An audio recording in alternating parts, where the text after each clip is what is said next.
It all started one hot afternoon. I came back from school completely tired and hungry when I heard a knock on the door. Of course it's Dad, I muttered, dragging my feet lazily toward the entrance. But the moment I swung the door open, my whole world stopped.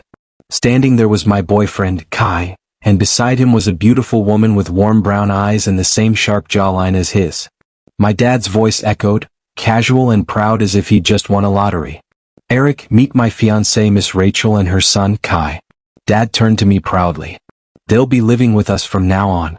The wedding is next weekend." I blinked. My throat went dry. Kai's eyes widened too. His lips parted slightly and I could almost hear the silent "what the hell" bouncing between us. For a moment, nobody moved.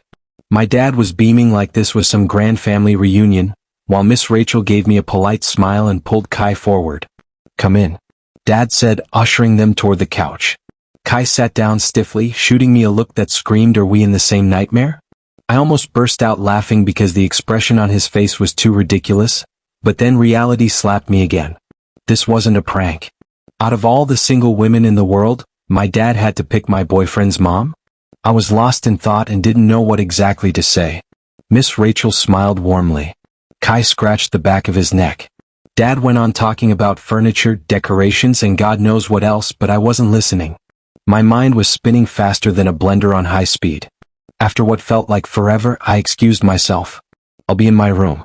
The moment I shut my door, I collapsed on the bed and buried my face in my pillow. How could my boyfriend suddenly become my stepbrother? Why Kai of all people? Why not any of those other single women Dad always talked about? I rolled over and stared at the ceiling. My chest ached. We just started dating 2 weeks ago. He kissed me for the first time last Friday under the mango tree at school, and I thought I'd finally found someone who understood me. Now he was technically family? My head banged with thoughts too heavy to carry. I groaned loudly, punching my pillow. This is insane. The next morning, the smell of something mouth-watering dragged me out of bed. I rubbed my eyes, still groggy from the storm of thoughts that kept me awake half the night. But the moment I stepped into the dining room, my jaw nearly dropped. The table was loaded with fluffy scrambled eggs, golden pancakes, freshly squeezed juice, and something spicy that smelled exactly like heaven. "Rachel," Dad said, his face glowing as he sat down. "It's been years since I had a proper breakfast like this." He dug in happily and I couldn't help but roll my eyes. "Oh please, Dad. You couldn't even boil noodles without burning them. Don't exaggerate." I sat down reluctantly and poked at the food, but one bite was enough to make me stop pretending. It was incredible. My taste buds practically screamed for more. I tried not to let it show on my face, but Dad caught me chewing. "Good, isn't it?" he asked with a wink. Before I could answer, I heard footsteps from the stairs. I turned my head and saw Kai walking down the stairs. Bare chest, low shorts, damp towel hanging over his dark hair. His skin glistened faintly with drops of water, and I swear the air left my lungs. For a few seconds my thoughts scattered. My eyes traced every line of his body like I was seeing him for the first time, but reality hit me like a slap. He's my stepbrother now. I quickly turned away, nearly choking on my juice. "Kai." His mom scolded gently, shaking her head. "Go back upstairs and put on a shirt. And dry your hair properly. You're not a baby anymore." I giggled before I could stop myself. Kai froze, glanced back at me with a tiny smirk, and then padded back up the stairs without a word. By the time he returned, this time in a simple t-shirt, Dad had already finished half the pancakes. We all sat down together, eating as a family for the very first time. It was awkward. Every now and then, Kai's knee brushed mine under the table, and each time, I nearly jumped out of my chair. After breakfast, Dad offered to drive us to school, but Kai and I both declined, of course. The last thing we needed was to be squashed together in the back seat like happy siblings. So we left separately, acting like strangers. At campus, I tried to focus in class, but my mind kept wandering. Finally, during a long break, I texted Kai, "Let's meet up." Same spot behind the library. When he arrived, he shoved his hands into his pockets, looking around nervously. I leaned against the wall and sighed. "So, what are we going to do?" I asked quietly. "About what?" he muttered, though the way his eyes locked onto mine told me he already knew. "About us," I whispered. "We can't let them know, Kai. Not after everything. If Dad finds out, if your mom finds out, the whole house will explode. Kai's jaw tightened. For a second he looked like he wanted to argue. But then he exhaled, slow and steady. "You're right," he said. "We'll just have to pretend. Act like we don't even get along." "Exactly." I nodded quickly. "If they think we don't like each other, they'll never suspect anything." Kai smirked faintly, almost amused. "So basically we fight in public and in private?" "Don't finish that sentence." I cut him off, cheeks burning. He chuckled under his breath, but nodded in agreement. And just like that, our plan was sealed. Act like enemies, keep our secret safe. We parted ways, heading back into our separate lecture halls, carrying the weight of a forbidden bond that had just become even more dangerous. Living under the same roof with Kai was like balancing on a tightrope, pretending to hate him in front of our parents, while secretly remembering the warmth of his lips, his laugh, and his stupid perfect abs. We had agreed to act like enemies, and Kai took that role way too seriously. It all started one morning. I was running late for school, panicking because one of my sneakers had mysteriously disappeared. I tore through my room like a madman, tossing clothes and books everywhere. "Mom! Dad! Someone stole my shoe!" I yelled dramatically. From the hallway, Kai appeared, calm, smug, and holding a toothbrush in his mouth. "Maybe if you cleaned your room once in a while, you'd actually find things." "Shut up," I snapped. "You're the thief here. Where's my shoe, Kai?" He raised his hands innocently. "Do I look like the type who'd want your old, smelly sneakers?" I was about to explode when I spotted it, my sneaker, half hidden under Kai's bed when his door swung open. "Aha!" I stormed in, pointing like Sherlock Holmes catching his criminal. "Caught you red-handed." Kai blinked, genuinely surprised. "How did that get there?" I snatched it up and stomped off, shouting, "You're pathetic," while Kai's laugh followed me down the hallway. The next day it was the toothbrush. My blue one vanished completely. I went crazy searching. Guess where it was? Yep, in Kai's bathroom. "Are you serious?" I snapped, waving it in his face. "Do you enjoy stealing my stuff, or are you just obsessed with me?" He smirked, tilting his head. "Maybe both." I nearly choked. Thankfully, Dad appeared right then, frowning. "What is going on between you two? Every morning it's the same thing." Miss Rachel sighed deeply. "You're supposed to be brothers now, not enemies. This needs to stop." "It will." Dad promised, giving us both the serious dad look. "You two are going to learn how to get along." But we didn't. The arguments continued. One day, I accused Kai of finishing the last slice of bread. Another day he claimed I took his physics notebook, though it turned up later under his pillow. It became a daily routine, bickering, rolling our eyes, and making our parents more frustrated with each passing hour. But beneath all the fake fights, our eyes would sometimes meet for a split second. Just long enough to remember what we really were to each other. Enemies on the surface. Something dangerously different underneath. And despite all the advice, despite all the warnings, our act as rivals was only getting more interesting. After weeks of our daily arguments, Dad finally lost his patience. One evening he called for a family meeting. The way he said it, you'd think we were about to sign a peace treaty.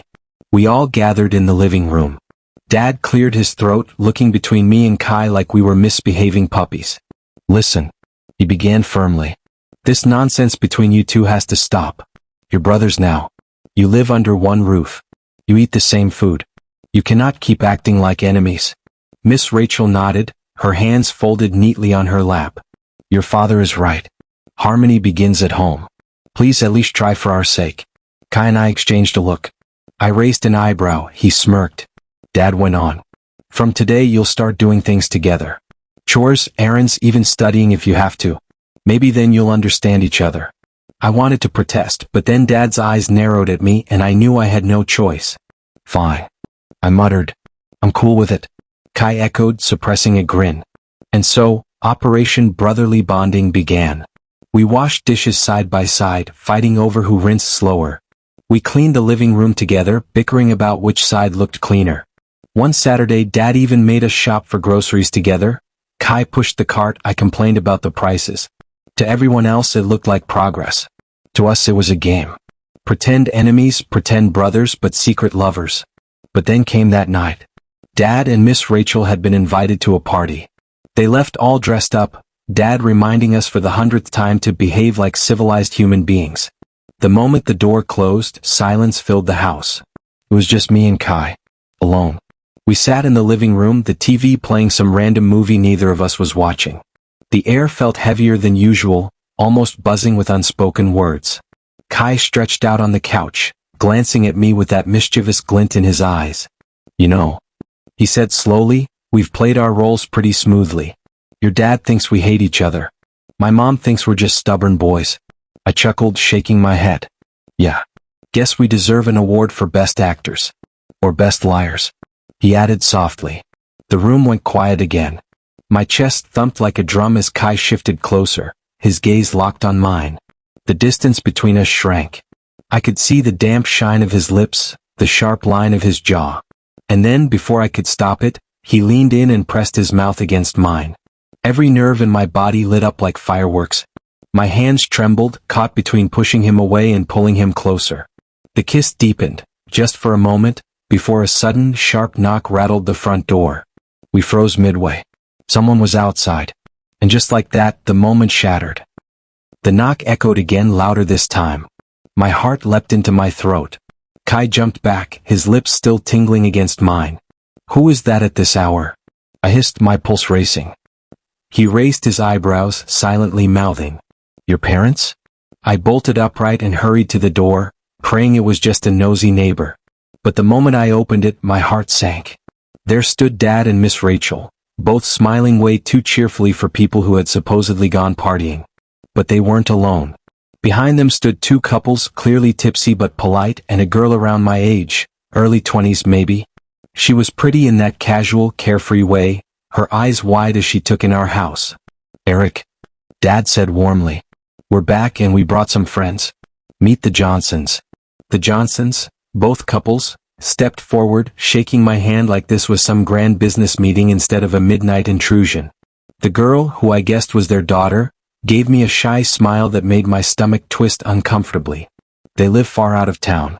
Dad continued, already leading them inside. And after the party there were no taxis available. So, of course, I offered them a place to stay tonight. We're so sorry for the inconvenience, Mr. Johnson said, adjusting his glasses. We'll be gone first thing in the morning. I promise. Yes, so sorry. Mrs. Johnson added, clasping her hands. It's no problem. Dad said cheerfully, ignoring the way my jaw clenched. Kai appeared from the living room, his face unreadable. Our eyes met for half a second, long enough for him to know exactly what I was thinking. This night was supposed to be ours and now it's ruined. The Johnson's daughter stepped in, brushing a strand of hair behind her ear as she looked around. You have a lovely home, she said softly. Thank you. Miss Rachel replied warmly, guiding her toward the couch. I stood there in the doorway, inwardly screaming. Instead of privacy, instead of finishing the moment that had started between Kai and me, I was now stuck hosting Dad's late-night charity case. As the adults laughed and exchanged stories from the party, I slumped into a chair, silently plotting ways to survive until morning. Just when I thought the night couldn't get any worse, Dad made it worse. After showing the Johnsons their guest room, he turned to me and Kai with that I'm in charge voice. Eric, Cindy will use your room tonight, he declared. My jaw nearly fell off. Wait, what? Then where am I supposed to sleep? Dad smirked, already having the answer. Simple. You and Kai can share a room. You're brothers now, it won't kill you. I shot Kai a look. He raised an eyebrow and sighed. But Dad, I started. No buts. Dad interrupted. You'll survive one night. Act like family for once. Miss Rachel added her usual soothing tone. It's only for tonight, boys. I groaned loudly, pretending like the idea disgusted me. Kai put on a show too, sighing dramatically as if the thought of sharing a room with me was the ultimate punishment. But 5 minutes later, I stepped into Kai's room with few of my things. Kai was welcoming with a smug grin plastered on his face. I guess it wasn't a bad idea after all. Spending the night with you on my bed. Kai said, chuckling under his breath. Relax, I don't bite. I glared at him, though my heart was pounding way harder than it should. Just as the silence settled, the door creaked open. Hi. A sweet, girlish voice chimed. Kai and I both turned our heads. Standing there was Cindy, Mr. Johnson's daughter, smiling from ear to ear as if she owned the place. Without waiting for permission, she waltzed right in. Hey, I said, caught completely off guard. Kai blinked, sitting up straighter. Cindy, right? She nodded eagerly. Yeah. I just wanted to see how you guys were doing. Thought I'd drop by and say hello. My brain screamed, what kind of girl walks into two boys' room uninvited in the middle of the night? Kai and I exchanged a quick, silent look that said exactly the same thing. Why is she here? She plopped down on the chair by my desk, crossing her legs casually. Her eyes sparkled with curiosity as she looked between us. And all I could think was this night had just gotten a whole lot more complicated.